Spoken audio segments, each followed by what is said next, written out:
Assalamualaikum warahmatullahi wabarakatuh. Teman-teman, kita berjumpa kembali dalam mata kuliah kajian Pancasila. Kali ini tema yang kita bahas yaitu implementasi Pancasila sebagai dasar negara.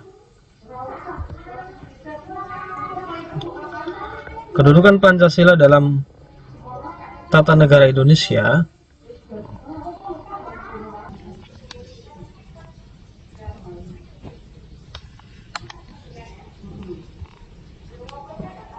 Pancasila memiliki fungsi yang spesifik bagi eksistensi Indonesia, baik itu sebagai bangsa maupun sebagai negara.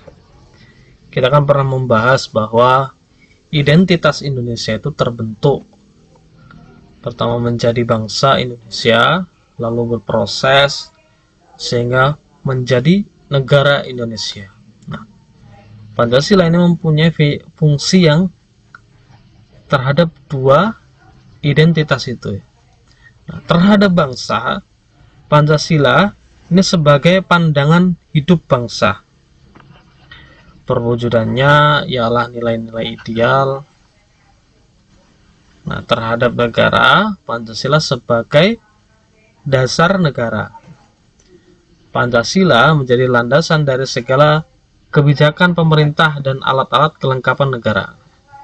Karena dia sebagai dasar negara, maka Pancasila juga menjadi landasan bagaimana negara itu menjalankan pemerintahannya, mengimplementasikan nilai-nilai Pancasila ke dalam tata kelola pemerintahan. Dalam istilah hukum, Pancasila ialah rasio legis, ya, sumber nilai yang mendasar peraturan perundang-undangan di negara ini. Sehingga dari peraturan-peraturan yang akan dibuat di negara ini, perundang-perundangan yang akan dibuat di negara ini, sumber nilainya ialah Pancasila. Pancasila itu konstitusi dan hukum positif terdapat hubungan hierarkis, ya. Ada hubungan yang berurutan. Sebagaimana kita pernah memberi ilustrasi dalam diagram, ya, dalam tampilnya. Ada Pancasila, lalu di bawahnya pembukaan Undang-Undang Dasar Negara Republik Indonesia tahun 1945, lalu di bawahnya ada batang tubuh Undang-Undang Dasar 1945 dan seterusnya. Nah, dia adalah konstitusi dan hukum positif. Terdapat hubungan hierarkis yang berurutan tadi. Nah, Pancasila menjadi tertib tata hukum tertinggi, sehingga dia tempatnya ada di atas. Pancasila sebagai nilai ideal yang akan menjiwai konstitusi dan hukum positif. Sebab dia adalah rasio legis tadi, ya, sumber nilai yang mendasar. Kedudukan Pancasila sebagai dasar negara menyebabkan pembukaan Undang-Undang Dasar tahun 1945 yang memuatnya bernilai sebagai pokok kaidah fundamental negara. Kita sudah membahasnya di pertemuan yang lalu, ya, bahwa akan ada yang disebut sebagai kaidah pokok kaidah fundamental negara dengan beberapa syarat untuk disebut itu. Syaratnya dibentuk oleh para pembentuk, pembuat atau pembentuk negara, dibuat oleh para pembentuk negara, lalu pernyataan bahwa negara itu dibuat. Nah, itu ternyata yang masuk di dalam syarat itu adalah pembukaan Undang-Undang Dasar tahun 1945. Dan itu diperkuat karena Pancasila termaktub atau secara formal dan secara redaksional disebutkan di dalam undang-undang pembukaan tersebut, ya. Pembukaan undang-undang 45, ya.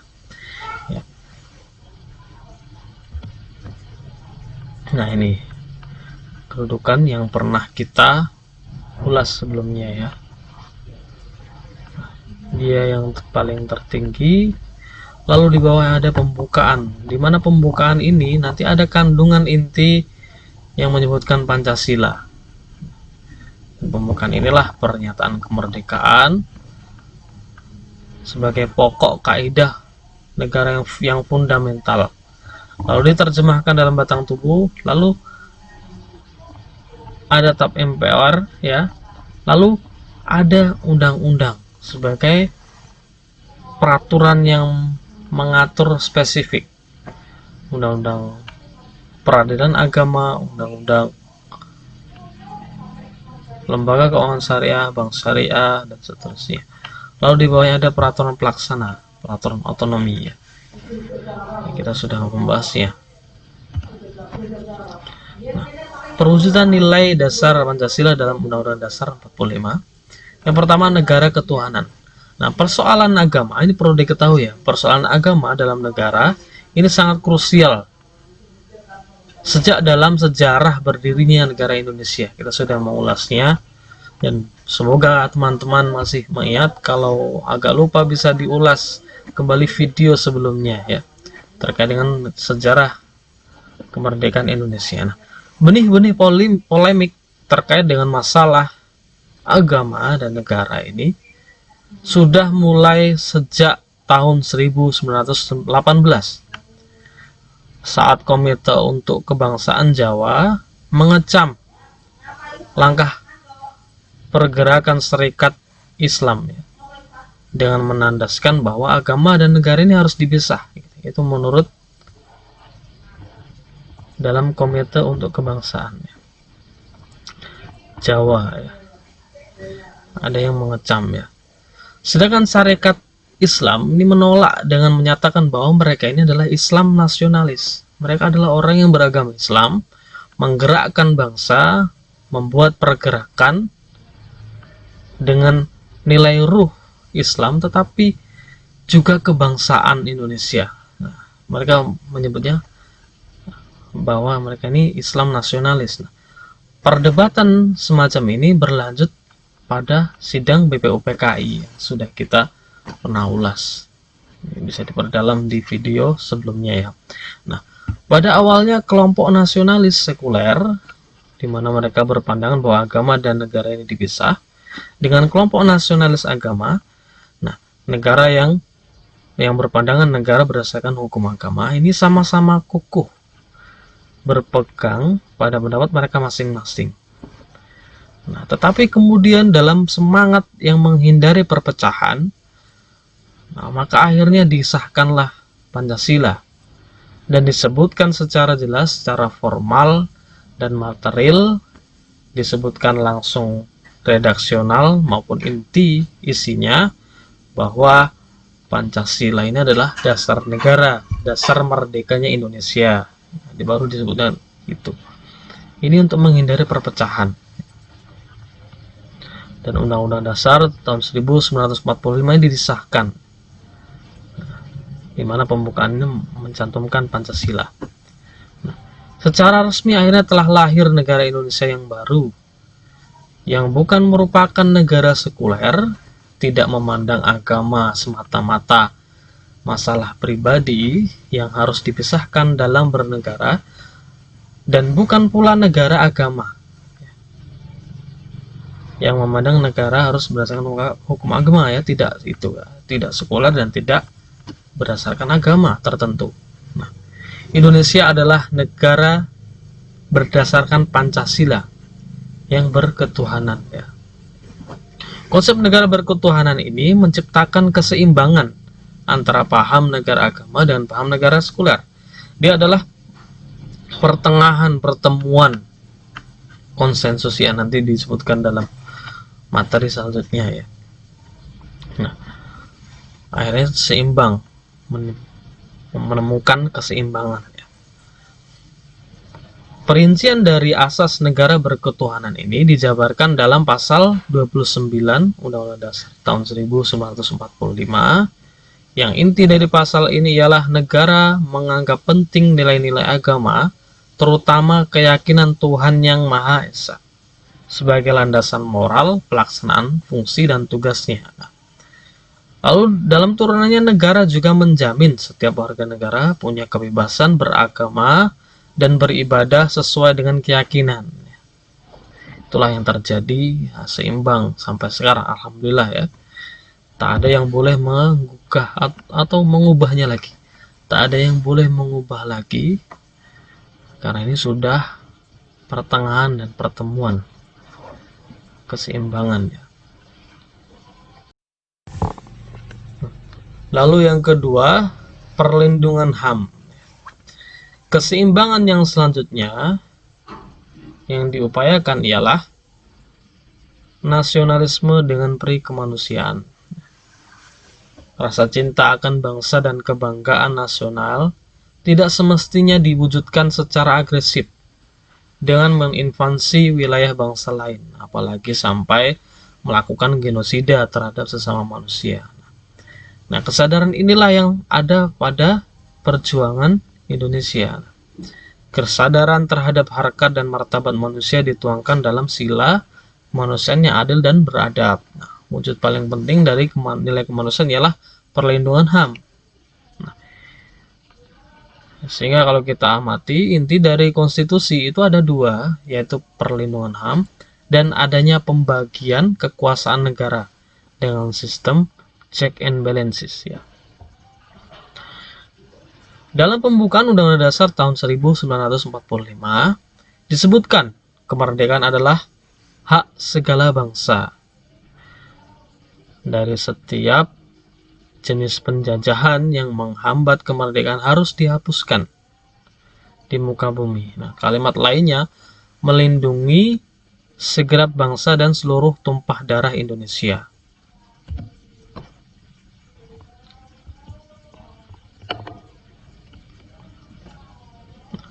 Dalam batang tubuh Undang-Undang Dasar tahun 1945 yang asli sebelum amandemen ini terdapat pasal-pasal perlindungan HAM. Ada kesamaan di depan hukum dan pemerintahan, pasal 27 ayat 1, pekerjaan dan penghidupan yang layak, pasal 27 ayat 2, berserikat, berkumpul dan menyatakan pendapat, pasal 28, kebebasan beragama, pasal 29 ayat 2, hak mendapatkan pengajaran, pasal 31. Nah, rumusan HAM dan dalam Undang-Undang Dasar tahun 1945 yang asli terlihat singkat dan kurang terperinci ya memang ya, karena selama proses penyusunan Undang-Undang Dasar 45 terjadi pertentangan, yaitu antara Soekarno dan Supomo dalam satu pihak dengan Hatta dan Yamin pada pihak yang lain. Dalam sejarah ada ulasannya ya, teman-teman bisa mencarinya. Pada singkatnya, Soekarno dan Supomo ini menolak pasal HAM karena khawatir akan merusak konsep gotong royong. Nah, sementara gotong royong sudah kuat dan sudah ada di Indonesia, takutnya nanti dirusak dengan individualisme Barat ya. Karena HAM ditafsirkan, dianggap itu adalah turunan ide yang berasal dari individualisme Barat. Nah, sementara di pihak yang lain Hatta dan Yamin mengusulkan pasal HAM terperinci agar rakyat berani menyatakan pendapat dan pemerintah tidak berlaku sewenang-wenang. Keduanya sama-sama memiliki niat yang baik ya sebenarnya. Mereka bertentangan. Nah, kekhawatiran Hatta dan Yamin kemudian terbukti dalam beberapa kesempatan. Ternyata terbukti. Nah, itu disadari, akhirnya meledak kesadarannya, maka akhirnya muncullah reformasi ya.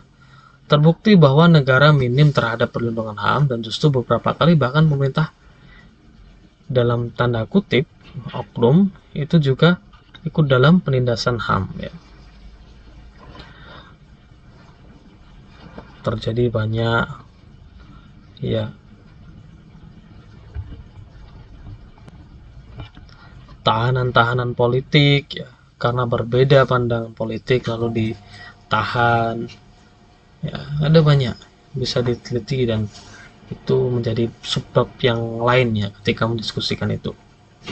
Nah, maka setelah tahun 1998 ini sadar, ada dorongan politik hukum untuk memperbarui serta mengelaborasi pengaturan HAM dalam konstitusi. Akhirnya adalah amandemen 4 kali, yang salah satunya diperkuat konten, isi-isi, material tentang HAM-nya ya, diperkuat.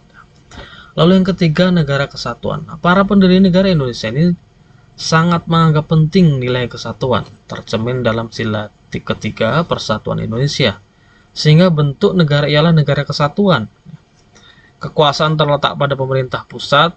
Selanjutnya, pemerintah pusat memberikan kewenangan untuk menyerahkan sebagian kekuasaannya kepada daerah berdasarkan hak otonomi. Ya, ini berbeda dengan negara-negara yang lain, misalkan negara federasi serikat itu kan berbeda. Nah, Indonesia ini negara kesatuan dengan hak otonomi. Pada dasarnya kewenangan ini ada di pemerintahan pusat, tetapi kemudian pemerintahan pusat ini memberikan beberapa kewenangannya kepada pemerintah daerah. Asas negara kesatuan disebutkan tegas pasal 1 ayat 1. Negara Indonesia ialah negara kesatuan yang berbentuk republik. Lalu yang keempat, demokrasi Pancasila. Nah, Pancasila menuntut dengan adanya kerakyatan yang dipimpin oleh hikmat kebijaksanaan dalam permusyawaratan perwakilan. Rumusan ini secara sederhana oleh Soekarno disebut sebagai demokrasi.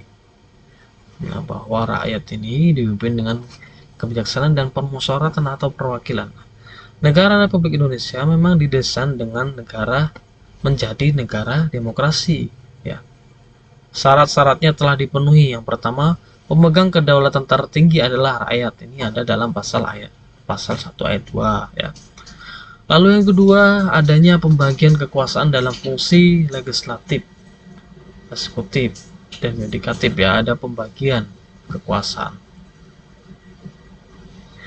Lalu yang ketiga, adanya ketegasan bahwa Indonesia adalah negara hukum.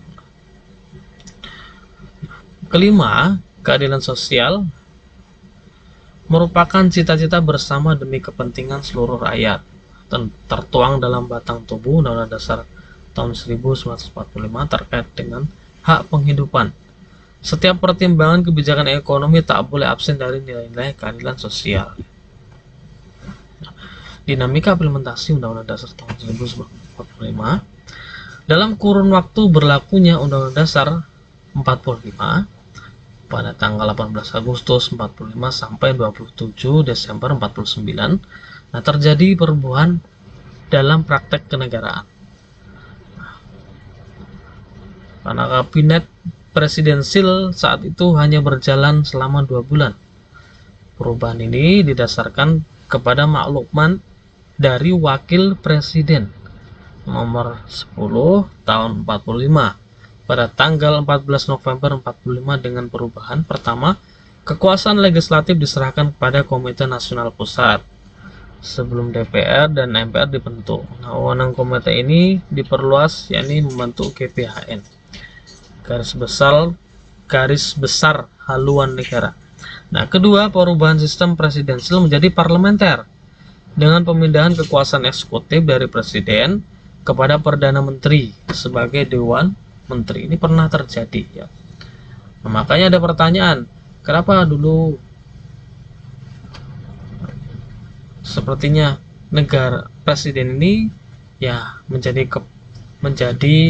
kepala negara saja, bukan kepala pemerintahan, karena pernah kepala pemerintahan ini dari Perdana Menteri ya, sebagai pimpinan Dewan Menteri. Perubahan bentuk negara kesatuan menjadi negara Republik Indonesia Serikat ini juga terjadi ya. Karena perubahan itu akhirnya berubah pula konstitusinya, yaitu konstitusi RIS atau itu ya. Kedaulatan negara dilakukan bersama-sama antara pemerintah dengan DPR dan Senat. Presiden menjadi kepala negara, sedangkan kebijakan pemerintah ada di tangan-tangan menteri, ya, bertanggung jawab kepada parlemen. Tapi kemudian bentuk negara federal ini dirasa tidak sesuai dengan cita-cita rakyat, karena rakyat inginnya bersatu, ya, negara kesatuan. Nah, kemudian negara kembali menjadi negara kesatuan. Indonesia menjadi negara kesatuan kembali dengan Undang-Undang Dasar sementara tahun 1950. Tapi pemerintahan dalam Undang-Undang Dasar sementara ini masih bersistem parlementer. Perbedaan Undang-Undang Dasar sementara ialah lebih jelas disebutkan bahwa kabinet Dewan Menteri dapat dijatuhkan oleh parlemen, dapat diganti atau makanya sering terjadi pergantian saat itu, pergantian kabinet, ya, Perdana Menteri sering ganti, ya. Singkatnya, setelah kembali ke Undang-Undang Dasar tahun 1945, lalu dalam kurun waktu yang panjang pada tahun 1998 reformasi terjadi dan ada amandemen. Amandemennya yaitu perubahan struktur dan fungsi MPR, pembatasan kekuasaan presiden, perluasan kekuasaan DPR, perubahan mekanisme pengisian jabatan, lalu ada lembaga tinggi baru DPD, MK, KY. KY itu Komisi Yudisial, ya, dan dihapusnya DPA, Dewan Penasehat Agung, ya. Penegasan otonomi daerah, lalu ada otonomi daerah setelah ini. Lalu perluasan dan perlindungan HAM, ya, itu diperkuat HAM, ya, sebagaimana tadi kita bahas. Nah, ada hak hidup, hak membentuk keluarga, hak bekerja, dan seterusnya. Terdapat 4 aspek implementasi Pancasila, ya, diantaranya politik. Itu dalam pasal 27 ayat 1 dijelaskan bahwa kesamaan kedudukan warga negara di dalam hukum dan pemerintahan dengan tidak ada pengecualiannya, tidak ada kecualinya. Nah, pasal 28 menjelaskan hak warga berkumpul dan berserikat, mengeluarkan pikiran dengan lisan dan tulisan.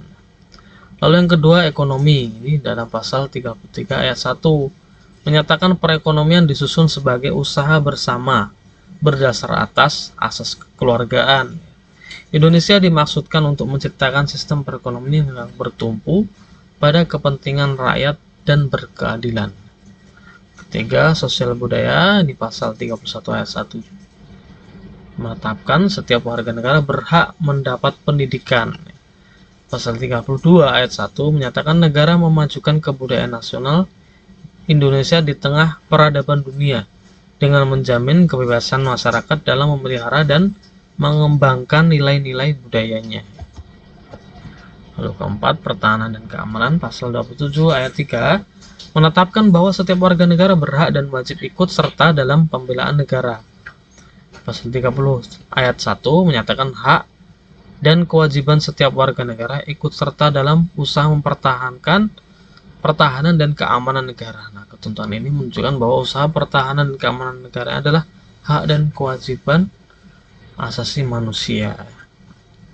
Nah, sampai di sini kita bisa berdiskusi. Kalau ada pertanyaan silahkan, ya. Sebelumnya kita akhiri. Wassalamualaikum warahmatullahi wabarakatuh. Semoga bermanfaat.